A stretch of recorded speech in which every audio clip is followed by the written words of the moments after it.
Greetings, folks, and peace of Christ be on all of us. In this video, let's see what apocalyptic language, or as some scholars call it, decreation language, means. Now, apocalypse. What do you mean by the word apocalypse? The word apocalypse comes from the Greek word apocalypsis, which means uncovering.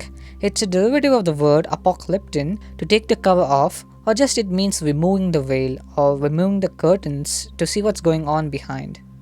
Another term that's very important in this topic is hyperbole, or what some people would call hyperbole. Hyperbole is a figure of speech wherein a statement is exaggerated to an extreme level such that it should not be taken literally. That is hyperbole.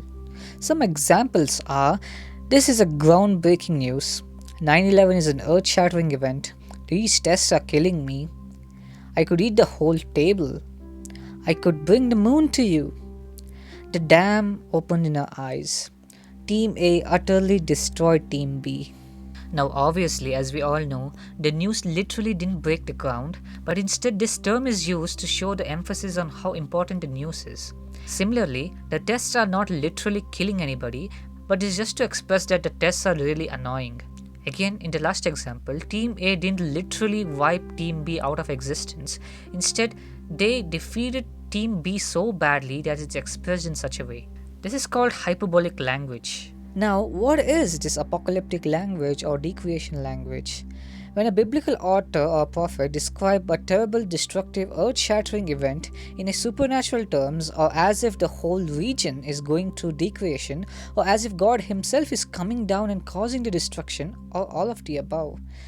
This is called decreation language, when some author or prophet in the Old Testament writes about some major event that's happening around him in supernatural terms, or some earth-shattering destructive terms, or as if God himself is coming down. Such language is called decreation language, and it's found all throughout the Old Testament and even in the New Testament. Let's look at an example. In 2 Samuel chapter 22, this is David's psalm of deliverance from Saul. David composed the words of this song to the Lord the very day the Lord delivered him from the domination of all his enemies, including from Saul's hands. This is what he said: Lord, you are my stone stronghold and my fortified place. You are continuously delivering me. In verse 7 we read, I cried out to the Lord in the middle of my troubles. I cried out to my God. He listened to my voice from his sanctuary, and my call for help was heard. Just then, the earth shook and trembled. The foundations of heaven reeled and quaked because the Lord was angry. Smoke poured out of his nostrils and fire from his mouth, kindling coals to flame by it. He deformed the heavens itself as he descended, and thick darkness enveloped his feet. He rode on a cherub and flew, soaring on the wings of the wind. The darkness around him was his canopies. Amassed waters was his overhanging clouds. From the shining light that was his presence, coals of fire blazed into flame. The Lord rode from heaven. The Most High let his voice be heard. He launched his arrows and scattered them. His lightning routed them.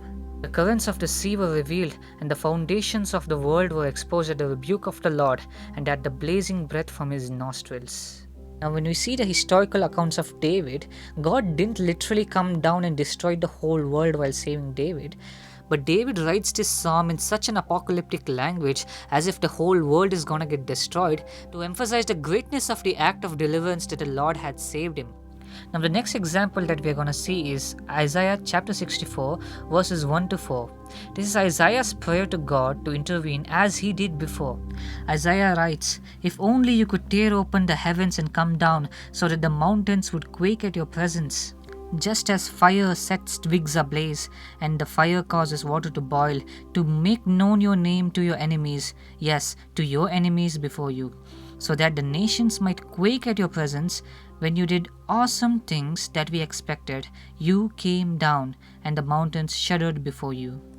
Now obviously, Prophet Isaiah doesn't mean that God literally came down and destroyed the whole world. That would be the end of the world.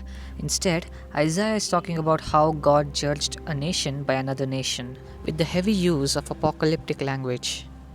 The next time, let's look at the idea of God coming down as an idiomatic expression for destruction of a nation. Until then, take care and God bless you.